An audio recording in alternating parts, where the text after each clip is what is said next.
Shannon Cutts was just 11 years old when she began her struggle with anorexia, and by 18, she had become bulimic. Shannon is a survivor who now works to educate others about the dangers of eating disorders. Shannon joins me this morning. Welcome to Outlook Houston. Thank you so much for having me. What makes an 11-year-old think that they have a weight problem? A lot of it is the media messages that they're fed from the moment that they're old enough to take in images and subtle messages. And a lot of girls that I work with say, why do I want to be so thin?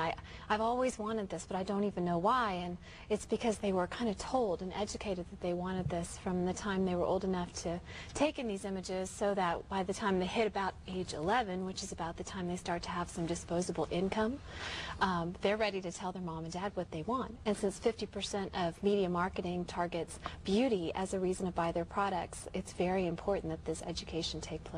But I know that there are some children who do have weight issues at a young age. At 11 years old, did you have a true weight issue, or was it something that you thought you had? Combination of factors, really. I grew up in the public school system, and so by virtue of when my birthday fell, I was always about genetically a year older than everyone else in my class. So I, was a few inches taller, and I was putting on my prepubescent body weight about a year earlier than everybody else in my class. So I generally tended to look fat, which gave rise to a lot of peer pressure. You look different. What's wrong? I mean, if you've got, one thing that sticks out at that age, everybody's going to jump on it.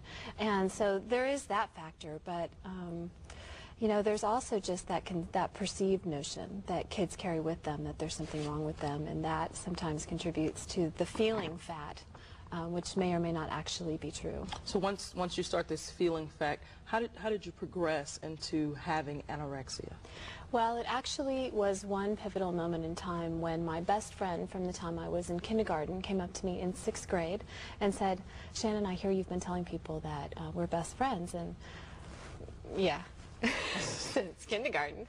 And she said, "Well, you're really just too fat to fit into my social circle. I have social ambitions, and you can't go where I want to go." And it was at that moment that I woke up and realized, hey, there's something wrong with me. Kids are not born with an awareness of their body as an extension of themselves, and they're not born with really kind of understanding the difference between fat and not fat, and what it means to be fat and when you've crossed the line. So a lot of times it takes peer input in order. So what did you start doing to yourself? I mean, were you just not eating at all? How did you conceal it even from your parents? Interestingly enough, it started with a simple diet, which is in a lot of cases how an eating disorder does start. My mom and dad encouraged me to diet because I expressed a desire to do that, and I was just a little bit overweight.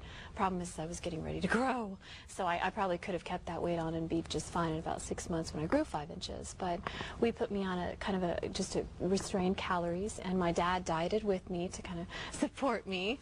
And because my emotional maturity really wasn't there, my mental reasoning ability wasn't there, I kind of saw dieting like an extended insurance plan.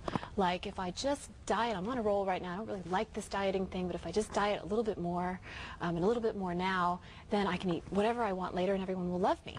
And by the time I realized that I was actually emotionally and mentally caught up in this dieting cycle, it was too late. The eating disorder already had me. And because you went from being anorexia to also dealing with bulimia at the height of the disease, how much did you weigh? About 90 pounds. So you were 90 pounds. 90 pounds. At age 18, were you 90 pounds or?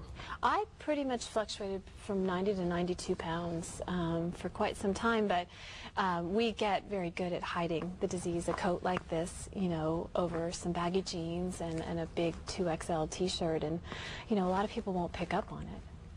How do you feel about the websites that are out now that are teaching young girls how to conceal the disease? Yeah, I actually just did an interview about the pro-Anna, pro-Mia websites, and they're fueled by a misplaced desire to be in community. We were born and created to be in community, and it's real hard for us because this disease isolates us. So it's out of a misplaced desire to connect and support others that these girls who are real sick develop these sites that offer tips and helpful guidelines for how to be a better anorexic, because anorexia and bulimia and these eating disorders at their core are about the misplaced desire and potential to excel.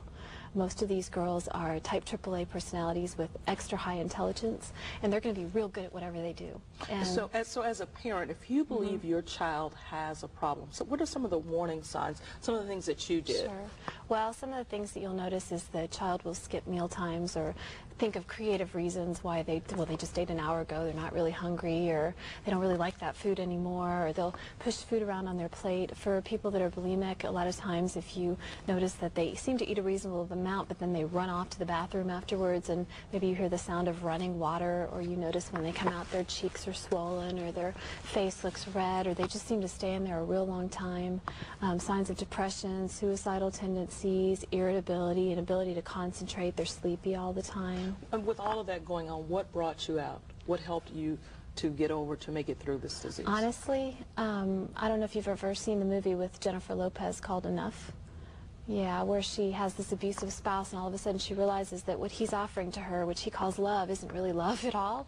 It was when I lost my music. The disease took the nutrition out of my body to the extent that it injured my hands, and I couldn't play music anymore, and I was throwing up so much, and I couldn't sing because the stomach acids were really injuring and irritating my vocal cords. And it was like I woke up from this dream of, you know, if I just look this way, then everyone will love me, and I'll be fine, and I'll be successful, and you know, the world will relate to me with kindness. And I realized I was all alone, and I was miserable, I was suicidal, and I had lost the one thing I was living for. And it was like I said, wait a minute, this is not love.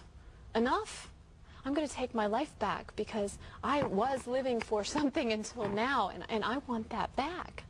And I made this, ironically, the people that have the eating disorder have everything it takes to heal. But they just don't know it. And Shannon, I know you're a frequent speaker at schools and churches and civic organizations.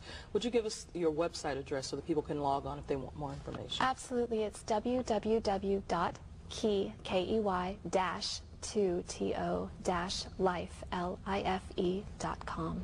Shannon Cutts, thank you very much for stopping by and for sharing your You're story. so welcome. Really Thanks for having me. When Outlook Houston returns.